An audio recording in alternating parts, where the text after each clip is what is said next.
Hello and welcome to the 905er podcast. My name is Roland Tanner.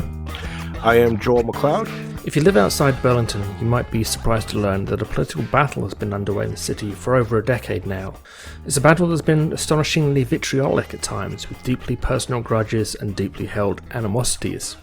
The battle has been over the subject that, in different guises and in different cities, is an almost constant subject of concern on this podcast. It's a question of development, urban planning, and who runs Ontario's municipalities. Is, as Oakville's Mayor Rob Burton said in 2017, Ontario run by a cartel economy of big developers who ride roughshod over the democratically informed decisions of local government, using a compliant provincial government and appeals at the Ontario Land Tribunals, formerly the LPAT, formerly the OMB, to always get their way?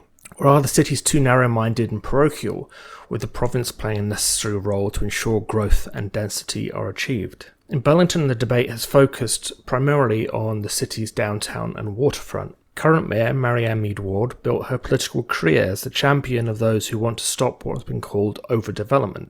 It began in the small Old Lakeshore Road precinct, a narrow football-shaped area of land on the lake bank, which Meed Ward claimed was in danger of being destroyed because of modifications then being made by city planners to allow mid-rise development in a neighbourhood characterised by heritage homes dating back as far as the 1840s. As Meed Ward's career took off, so did local opposition to proliferating development applications. The local strength of feeling saw Meed Ward elected mayor in 2018, replacing incumbent Rick Goldring, and all but one of Burlington's councillors was replaced with first-time councillors. One of those new councillors was Lisa Kearns, who replaced Meed Ward as councillor for Burlington's downtown Ward 2. And contrary to many predictions, the council elected in 2018 has undoubtedly achieved significant change to Burlington's downtown planning framework and extracted a major concession or major concessions from the province. The presence of Burlington's provincially designated urban growth centre and a Metrolinx major transit station area in the downtown had been acting as metaphorically large neon signs that pointed at the lands in the downtown neighbourhood and said, "Build here." Those who opposed the developers, the argument went, did not stand a hope and were selling residents lies because there was no chance of changing those designations. But those designations have changed this year. On November the 10th, Minister of Municipal Affairs Steve Clarke confirmed in writing to the city the details of changes that had been announced at a press conference in June. The province had agreed to move Burlington's urban growth centre away from downtown and closer to Burlington Go Station. Meanwhile, the MTSA designation, which claimed Burlington's tiny bus station was a major transit hub, was also removed. Clarke said in June, by redesignating the urban growth centre away from the downtown and closer to the Burlington Go Station, this will ensure that the downtown area is preserved. So it seems like Burlington's new council has gotten everything it wanted, right? Well, not so fast. The devil is in the detail. In the city press release announcing Minister Clarke's changes on November the 16th, it emerged that Clarke had made a number of very large exceptions to the move of the urban growth centre. 7 developments already in the application stages were exempted, meaning they can go ahead under the old planning rules, as if nothing has changed. Those 7 developments, if they go ahead, will include the tallest buildings yet seen downtown, reaching over 30 stories for the first time, with the tallest located right on that little football-shaped piece of land on Old Lakeshore Road where Marianne Meed Ward's career as a politician began. Were all the promises made in June just a con? Has the entire purpose of the downtown changes been rendered largely useless by Minister Clarke's exceptions? To discuss these questions and more, we're pleased to be joined today by Burlington's councillor for Ward 2, Lisa Kearns. Councillor Kearns entered politics in 2018 after being one of the public faces of the grassroots opposition to development downtown in 2017. Prior to entering politics, she gained a degree in political science from Western University before working in healthcare, manufacturing and advertising. Lisa takes part in volunteer events, environmental initiatives and partnership opportunities and places great value on working in a way that improves lives and drives value for people.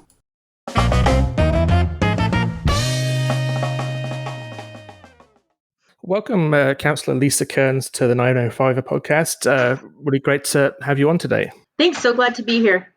So I thought we'd just start off with, for the benefit of people who don't live in Burlington and no doubt haven't followed things as closely as all three of us probably have, I thought maybe you could just give us a sort of quick potted history of why this controversy has developed over really a decade or more with regard to development in Burlington's downtown, which is the ward you represent. Sure, absolutely. So I think if we look at present day Burlington, it has so much to offer, which is really special. It's situated between the escarpment and it steps from the beautiful Lake Ontario.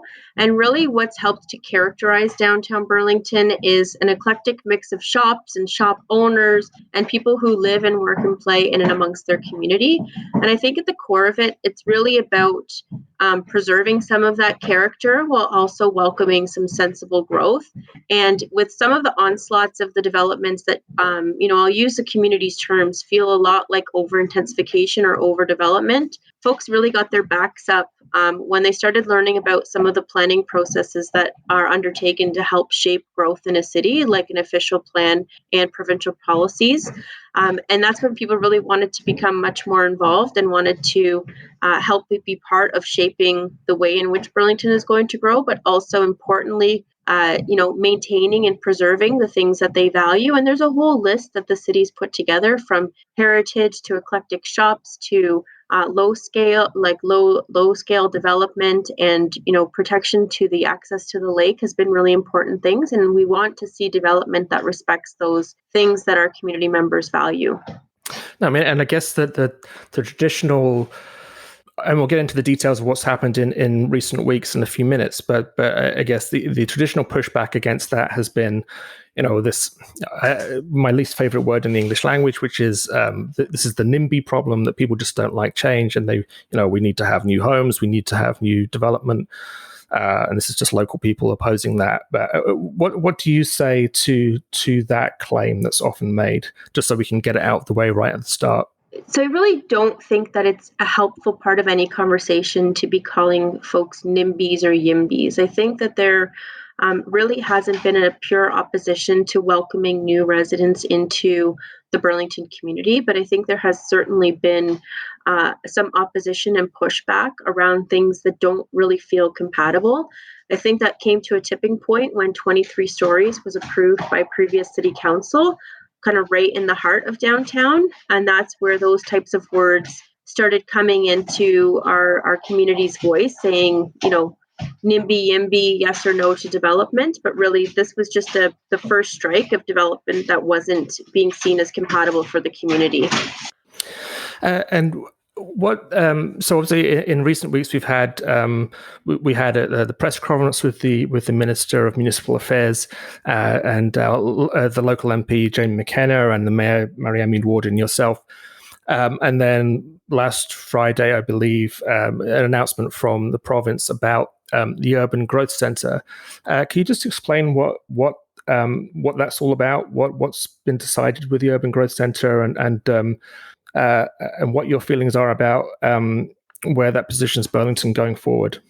So it's important to recognize that there are higher level provincial policies that municipal planning decisions and planning frameworks have to roll up into. And we get that. There's a cascade down from the federal level on how population is dispersed, to the provincial level on how it's absorbed, and to the local level on how it's actually built and where and at what scale and at what size. And so we just want to recognize that there's two major tools there at play, and one is an urban growth center, and those have been designated across many, many municipalities, and that's really to help to direct infrastructure funding to the tune of, what would support 200 jobs and people per hectare. And the other is a major transit station area, that's MTSA, and those usually guide growth for about 150 jobs and people per hectare. We know quite certainly that Burlington was already on track to meet those targets about 10 years in advance. And we've done some studies that have talked about what do we still need, where are we? So all of that has been settled by way of some additional studies that were done by our planning staff. So in that regard, those two designations have actually been used to help support cases in front of the Ontario Land Tribunal. Many folks will know that as the OLT or the LPAT. The LPAT was another word for it in recent times, but it has been changing. And so those two designations have helped to guide growth where growth should be going. But Burlington said, you know what, it's kind of done its job already. we put in an interim control bylaw. It's a tool that we can use under the Planning Act when we want to take a pause and we want to study the impact of some planning matters on planning conditions. And so we took a pause and we looked at, does this major transit station area really function like one, and will it ever? And also in response, we took a pause to the growth that was coming into Burlington that was far beyond what planning staff had ever really considered. So as a result of that, we had enough, documentation and public engagement to come to the minister after we had approved a new official plan and say, we'd really like it if you could shift our urban growth center, not on the downtown anymore, but flip it up and bring it in and around the Burlington Go Station, because we know from the minister that supports where Ontario was going with helping to welcome in complete communities that are transit oriented and are amenity rich, so that people can really live, in these types of newer communities that offer really everything. So that's what we did. Sorry, I just want to ask a quick question. So, this week, or I guess last week now, the Minister Clarke came in and said, okay, we're putting the paperwork essentially, and we're officially moving the designation from the downtown up to the Go lines. However, there was a big caveat on that, and they basically grandfathered in 7 existing proposals that were put in under the old system, and they said they're grandfathered in and they'll be considered through the new system, or still be considered. They don't have to be resubmitted by the proposed developers. Can you tell us what your thoughts are of that? Is this do you think that's a fair decision by the minister, or do you think that it kind of goes against the spirit of that promise of moving the urban growth center to the GO stations was all about? Sure. So we have a plan and we have a vision. And what the cumulative effect is of these buildings and these planning applications that are being considered site-specific are really that they seek to undermine the overall vision. And once those come into play, it will be very difficult to allow for that vision that's been set in place and charted in its course to come full circle. Because at that time will technically be rendered planless, because there'll be so much development that's not compatible with the vision and the plan that it'll create precedent for other things and other developments that are also not compatible. And that will really have the cumulative effect of completely undermining all of the work that's already been done. That's why residents should be concerned, and that's why I think there is reason for concern that while this is a very positive step and it's a positive announcement for good planning, it also leaves that huge piece of risk unaddressed. Do you feel that the minister shortchanged Burlington by adding in these 7 grandfathered projects on his decision? It wasn't just, okay, we move it and now everything has to be considered underneath these new rules. There's now 7, and there's significant projects too. They're not just little, sprucing up a park corner or something. These are major developments. Do you feel that maybe Burlington the minister didn't really hold up to the spirit of that announcement? So I would say that the decision doesn't fully support the thoughtful and considered conversations that we've had to preserve the character of the downtown and to welcome that responsible growth. And I really understood us to be working towards the same outcome. Now, when you talk about being shortchanged, like should the minister's decision fail to address this transition issue, it really could result in intense pressure for that incompatible change. I just had one final thought. You said what the agreed to vision for the downtown. This is a question I've had people, and when I've had conversations with lay people in Burlington and elsewhere about the official plan. Can you just explain to us what exactly is the vision for Burlington underneath the official plan? Can you summarize what it is that the city council wants to see Burlington look like under this new plan that was approved? Sure. So as many people would maybe know from a layperson perspective, there was an official plan that was adopted by the city in 2018. Many residents were not feeling that plan was in line with how they wanted to see Burlington grow. It did consider heights that were far in excess, right up to property lines, right through the core of Brant Street spine, in and around the lake. On that east side, that residents, and especially in some of the abutting established neighborhoods, there were heights there and built form that wasn't really compatible with some transition policies that have been re-reviewed. And so council brought it back, by way of the region asking us to do some additional work as well on some of the amendments. And we were able to re-examine and re-scope the downtown policy. So we did a second set of engagement opportunities as well as a second review by planning. And the vision really at the end of the day does tamper down some growth. It pushes some at-grade podiums a little bit further back by 20 meters. It allows for that openness and that small main street feel to be a bit more preserved while enhancing some additional transition policies around the back end of these buildings so that they're cascading down into established neighborhoods as opposed to just the traditional design work that's, podium, tall, skinny tower, there you go, boom, boom, boom, one after the other. So the vision was much more tamped down than the previous official plan and still continued to push height up Grant or more to the north, where it would be in and closer to the Go Station. So overall, it talked about, much more al fresco style built forms in and around the foot of the water. And when you brought it all together with that precinct plan piece, it looked to preserve Village Square, very sort of historic node, very unique destination place. It looked to protect some of those established neighborhoods that are in and around the periphery of the official plan downtown area. And really, it just is a vision. It's a comprehensive vision. So it doesn't allow really for individualized applications to be pushed through a higher level of planning. It really looks to build a comprehensive feel for the overall downtown experience. Address the whole official plan thing. I mean, official plans are the most powerful tool that a city has to implement its vision, a city council and city staff collectively.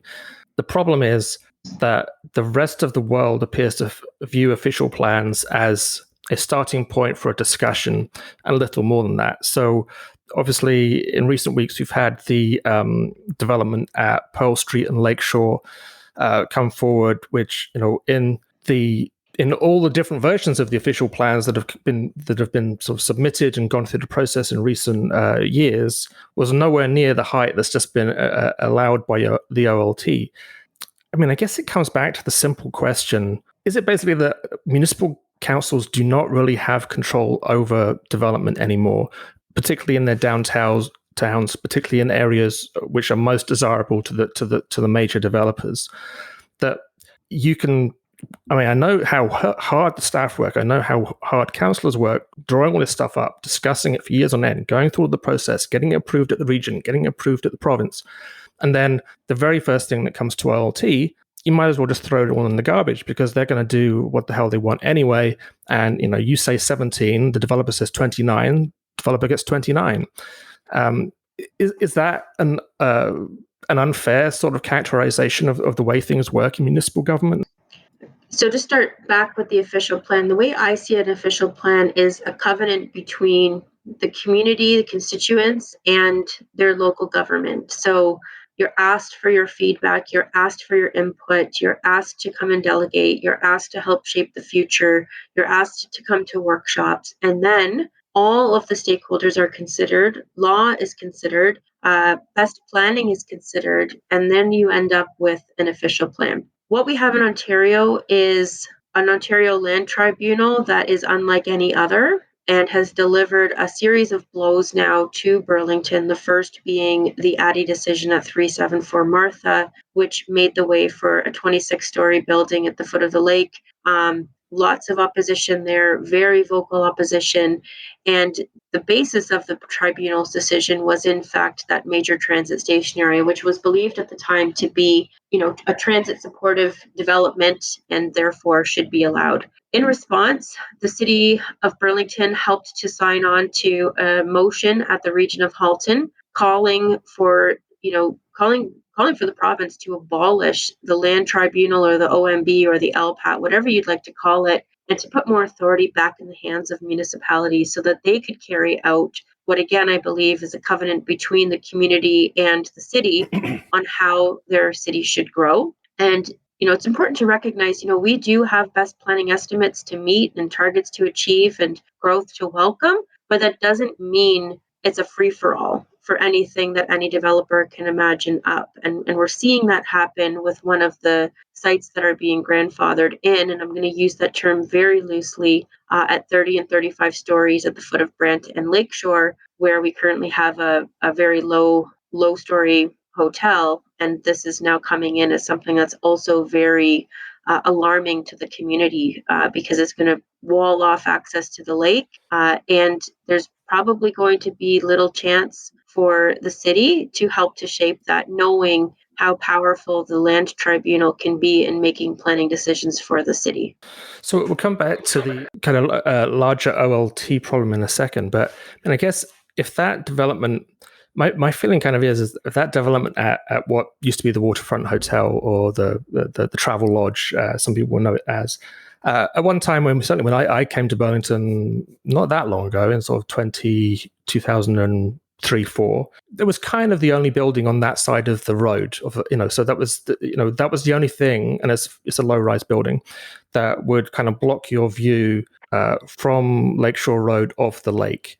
And now it seems that if those buildings go ahead and the other buildings that are envisaged on Old Lakeshore Road, it really is a kind of worst nightmares come true of a kind of wall from Old Lakeshore Road right down to Spencer Smith Park, with only Spencer Smith really being kind of breaking up that row of very tall buildings. I mean, not just tall, but very tall.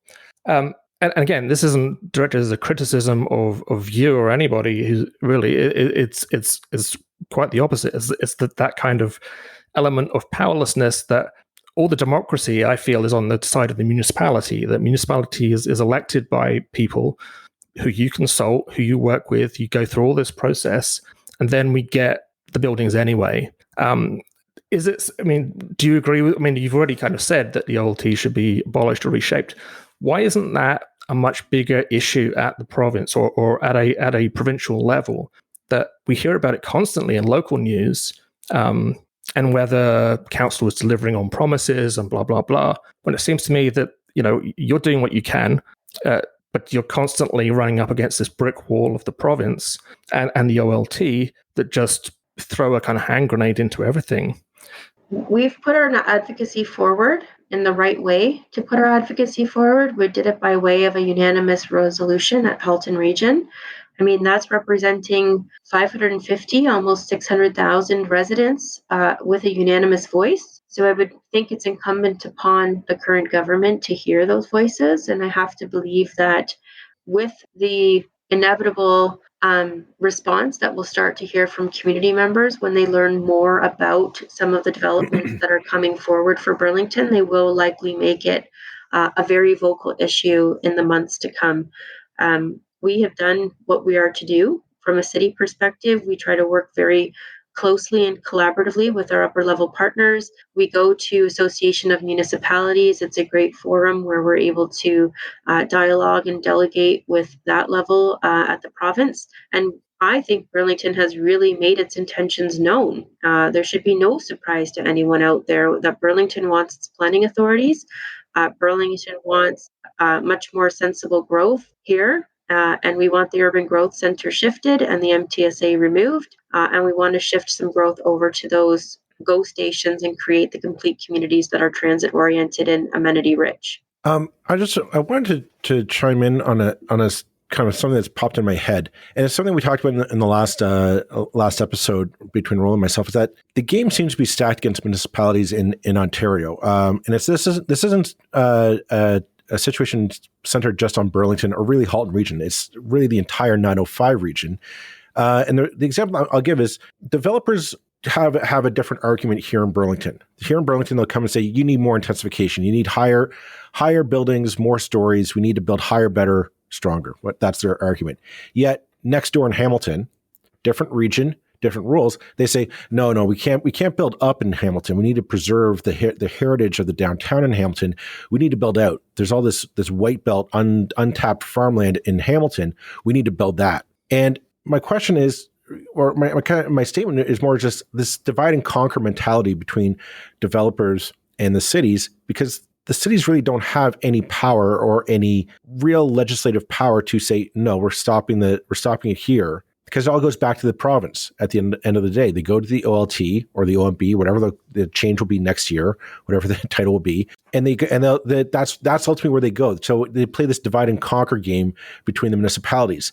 Have you reached out to any of the neighboring municipalities, not just in Halton, but say in Hamilton, St. Catharines, Niagara Falls, Mississauga? Mississauga is going through a similar situation with their development and whatnot, and say we're getting different arguments from different people. What we need is the more power to decide for ourselves, and just kind of have all of you come up and say to the province, no, give us the power, change the legislation so that we have more power and more discerning power to affect this, instead of ultimately it's just pick and choose. Like, is there any kind of strategy forming between all the municipalities to tackle this divide and conquer mentality? Yeah, that's a good question, Joel. I think every municipality wants their own authority, and we've been starting to hear more and more of those types of things as the provincial government makes things more and more difficult. So I think that there was a sense of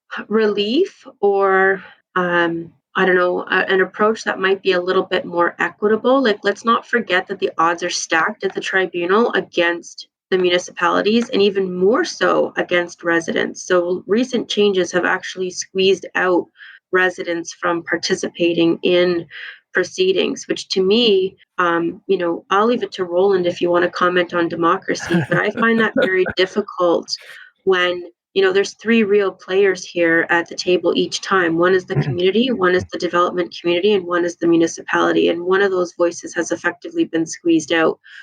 The other voice, the city's voice, we're running up against, very difficult resources to deploy, right? We can't always get the best lawyers. They're under retainer from the development community. We know that. I've had that personal experience when trying to be a resident looking for lawyers to represent, and you can't get anybody unless they're, almost 200 kilometers away that is not under some kind of a retainer. And the odds are really stacked. So there was a sense of relief when the LPAT came in, and the LPAT was going to take into account all of the public record and everything that's been presented.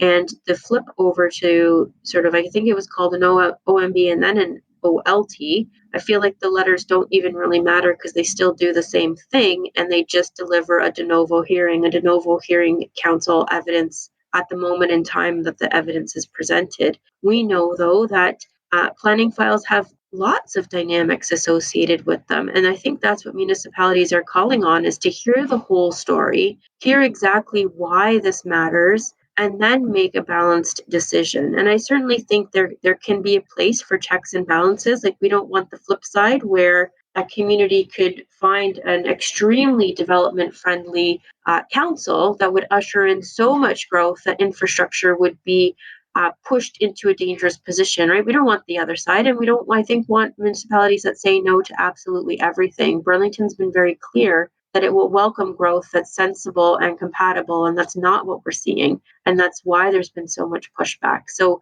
across other municipalities, we are seeing, I think, Mayor Marcus is very vocal around the tribunal. We've seen some call outs, I think, in St. Catharines and Niagara. Hamilton, I think, is developing more of their position. They haven't really been, receiving like a terrible decision that I have awareness around that's really impactful. But I think when they start getting some, they will. Oakville has exercised a minister's orders to save Glen Abbey because that was heading to the tribunal for years on end. So, I think every municipality is acutely aware of the powers of the unelected appointees of the land tribunal, and we're very much looking to have a much more equal place at that table and at least the same ammunition, which we don't have right now. Do you see the municipalities seem to be playing into the developer's game? And by what I mean by that is, you yourself in this interview have mentioned the importance of you need to revise the official plan for Burlington, and every municipality has an official plan that needs to be approved and it's supposed to lay out how the city is supposed to look. But the city did have an official plan. It was by the previous council they voted one. The new council was voted in, and they were voted in on a mandate to, we're going to change the official plan to something else, which is what it is now. So the point I'm trying to make here, long-windedly, is that next municipal election, say a new council is elected with a mandate, or it comes in and say, we're going to change the official plan again, and we're going to say unlimited stories, hypothetically. There's nothing stopping that from happening. And we go back to, again, we revise the official plan and it comes back, and all this, we just go through this all again. Meanwhile, developers just keep coming in and say, we just keep putting in new developments, new projects. There's to me, it just seems a distraction from the actual fight of trying to go to the province and saying, give us more power, give us a more change the legislation to give municipalities more power or more autonomy. And fighting over an official plan just seems to be a bit of distraction. Am I off base with that analysis, or is there a bit of truth to that? Well, I mean, there's always a glimmer of truth in every lie. So, thank you, I guess. I have no idea how to take that. So let's talk about the Burlington example. So we know that the 1997 official plan had been updated a number of times. Maybe the province wasn't as clear as it needed to be on how updated an updated plan was, but was legally telling under the Municipal Act that you need to have an official plan. The official plan didn't really change all that much when it came to most areas of the city. When it came to the downtown, that's where people woke up and were like, whoa, what? That's going to do what to where I live? And that's not going to work for me. So my understanding is that even as early as 2010, some formal conversations and formal engagement pieces, Roland, you were around, maybe you know, were starting to happen around official plan work. And then the council of the day just continued to kind of take milestone by milestone. But at no time was there any indication that those types of development heights were something that were on for the city. And you know how we know that? Because the 22 stories at Bridgewater was supposed to, as early as the 90s, be the highest building. So everything should have tapered off from that, and that was to be the landmark building at the lake, end of story. So no, there really wasn't a path for, I'll call, material change in each and every different official plan or official plan amendment or official plan consideration. It was much more balanced approach. So any type of insinuation that councils or council can, go 180 on growth and overall development, it really doesn't hold a lot of water, because there's also checks and balances like planning staff, and we're a lower tier municipality. So Halton Region also would have to line up with it. And we also have our integrated growth management strategies that we're filing into. So we're really not that autonomous that we would have enough runway to really make those wide, turning a steamship around type of changes. But we certainly did exactly what we wanted to do. And that was re-examine the downtown official plan policies. That's the pinch point. So we did a little more work on some of the intensification nodes, and we did a little bit more work on the downtown. And I think we got to a place where the official plan, again, another check and balance, was something that the community could support. Even if it wasn't perfect, it could still be supported. And I'll repeat what I said on last episode, Thursday episode, which was, if I had been in your shoes, I would be pleased right now, because what I think both of us kind of ran on has come to pass. That the urban growth centre has been moved. The major transit station area designation has been moved. The official plan has been rewritten. The problem is, the catch is that in our current climate, I mean, so those are good things, and that's a real achievement. And I'm almost surprised how much has been achieved on those things. The catch is two things: that people's expectation very much focuses on council as being the ones who have to stop the buildings, and you can't do that, because the reality is that these decisions, that you've done everything you can, but so much power lies with the OLT and with the province that you're constantly undermined by pretty much the decisions made on a whim by the chair of the OLT. Is that a fair analysis? I think the OLT has asserted itself more in recent years with situations where the applicant was and where the city was so diverse. Whereas in previous, I don't think you would have seen decisions where, the delta was so much that it was like unpalatable, right? Like when we're talking around, double the size and you're getting a decision of that magnitude, that's painful for a municipality. Whereas in previous, maybe we didn't have decisions that were that, reaching in their impact on a community. And don't forget, we hardly get anything in exchange. When the OLT or an OMB or an LPAT makes a decision, out the window goes community benefits. It goes further discussion. It can come back modified through a settlement where the community has no conversation whatsoever on the outcome. And we're asked as council, how we have the settlement proposition put before you in closed session. Do you support it or do you want to go and fight? And they can be developments that are materially different than what the community saw in their statutory public meeting, in their pre-application, and council's told, do you want to approve this so we don't have to go to a hearing? And I find, again, Roland, you're the one that touched on democracy. I find that to be a really difficult situation to be in as a councillor, because I think we should be very transparent with our community, and we're not able to do that when we're behind the closed doors of a legislative tribunal, making planning decisions that will impact community members, especially, again, reminding ourselves that community members are getting squeezed out of being participants. We could be asked to settle something, and a participant could be a community group, and they won't have any idea what we're doing because we're now striking separate deals with the tribunal and the developer. So I really feel that inherently this needs to get looked at again and go back to consider that entire public record. My impression is that since 2018, just following your career and the career of the other people elected that year, that some of the biggest decisions you've had to make have been in camera about whether to go to LPAT or not, because everything else has kind of got bypassed one way or the other for whatever reason. And again, that's the law. You can't do anything else. This is you have to do that in camera. So there's no criticism implied there at all. But these are huge decisions, and we don't know how councillors voted. We don't know how the mayor voted. We don't know how many. So we don't even know what our council's position. And I say our, the people of Burlington don't know the positions that the council have been taking, so they can make an informed decision at the next election. It's really, yeah. I mean, to me, the debates about. Is this NIMBYism? Is this, we need to have growth, blah, blah, blah. Is, by the way, this is ultimately about democracy, that people have the right to have a voice in shaping their own communities, and a strong voice. And that's what the rest of the world kind of has, and we're not saying that a city should be able to say, okay, no one can come and live here.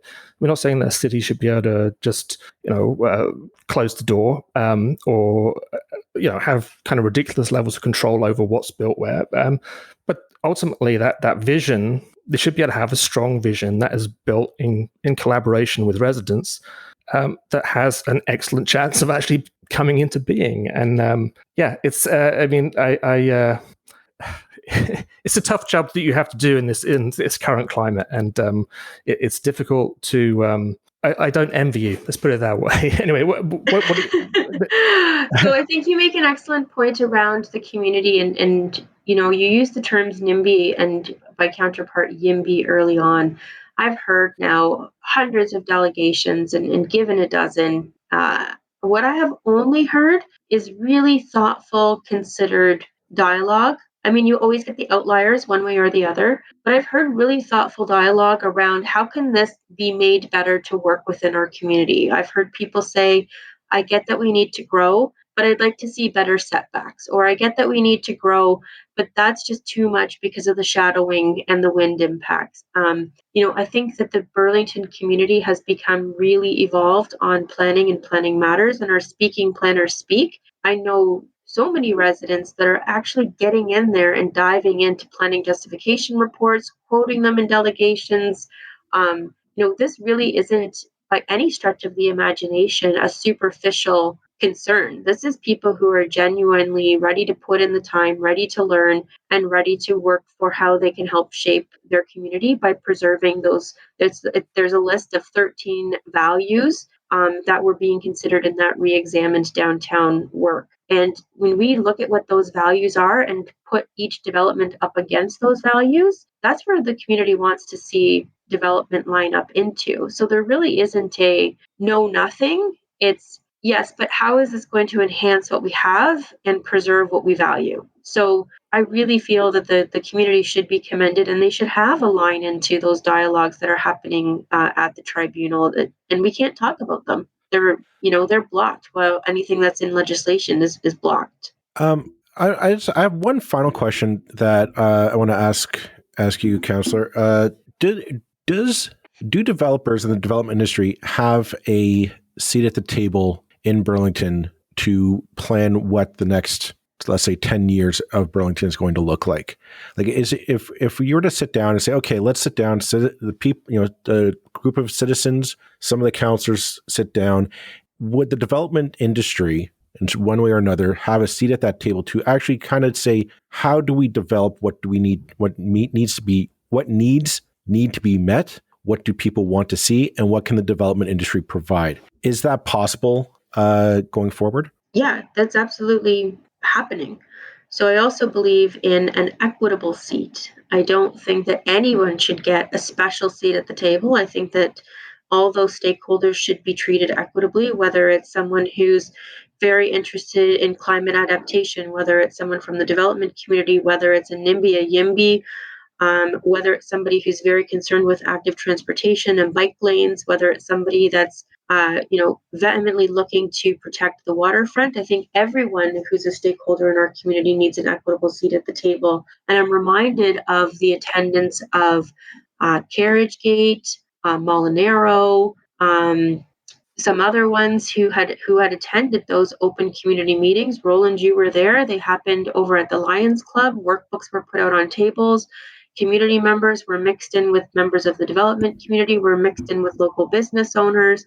They were given workbooks that said, how would you like to see the city grow? All of the developers, there's a forum called HADLAC that operates of the region, and all of the development community partners are invited to have dialogues with the region, especially when we were looking at one of the information papers on ROPA 48 as it relates to the Urban Growth Center and MTSA. And they were invited to all of the public information sessions and able to ask their questions and have their answers heard on those forums. And so we're community members. And so, in fact, we're other councillors, believe it or not. So there certainly is a line of communication in. I've let every developer know they're welcome to talk to me. I just think it's fair that you know that they're talking to me because there is a financial result that would happen by way of using my vote. So I've got my business registry in place. We're working towards a lobbyist registry. So there's lots of avenues in. If they choose to exercise it, that's on them. But there's no closed doors for anybody who wants to talk about development for the city of Burlington. All right. I think I'm going to end it right there because we're coming up on 40 minutes for the episode. So thank you, Councillor Lisa Kearns, Ward 2 in the city of Burlington, for coming on today to give us a little bit of insight into what goes on at the council table in regards to really the topic for the 905 region, which is development, not just in Burlington, but I think around the entire region. So thank you very much, Councillor Kearns, for taking the time from your day to come on and chat with us. Thanks for having me.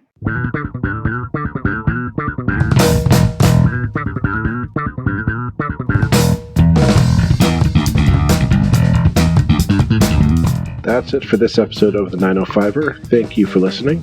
As always, you can send us your feedback, thoughts, and concerns or ideas for future episodes to our email, info@905er.ca. We love to hear from you.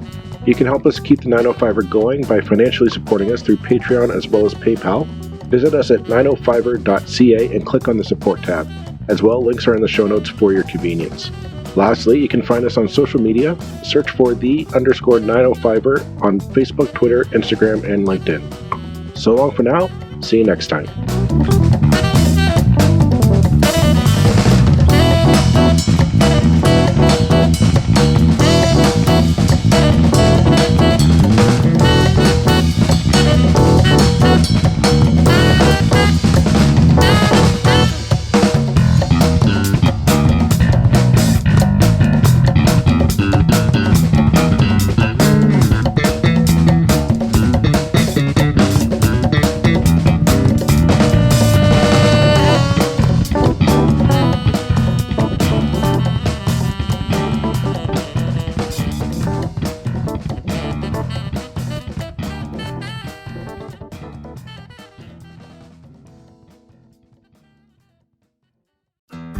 You looking to make the most out of this life and optimize your personal wellness? Then check out the Natural Man Podcast. Join me, host Mike C., as we explore all areas of human wellness, physical, mental, and emotional. Learn strategies to optimize your own well-being and be in the driver's seat of your own health. Remember, your doctor works for you. Learn biohacks, neurohacks, ways to improve sleep, and ways to optimize your body and your mind. Check us out on Apple, Spotify, the Fountain app, and at naturalmanpodcast.com.